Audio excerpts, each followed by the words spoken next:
Hello and welcome to my channel.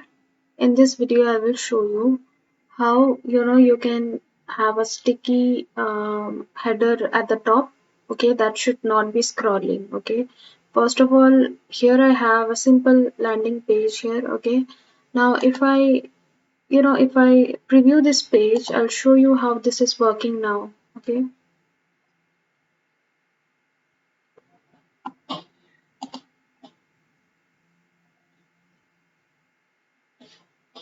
can you see? Wait, yeah. So now if I'm scrolling, then this is the header is also getting it's scrolling up. Okay.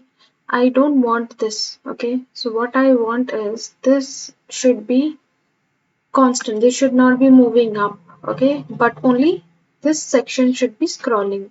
What I'm going to do is just click on this one. This frame you need to click on. Okay. The navigation frame.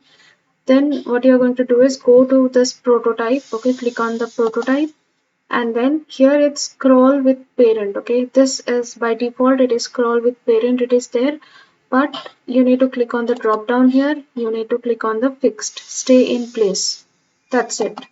Okay, now if I see, now the header is like at the top it is fixed, it's not going to scroll. So this is how you fix headers at the top. Okay, so that is it for this video. Thank you so much for watching. I'll see you in my next video.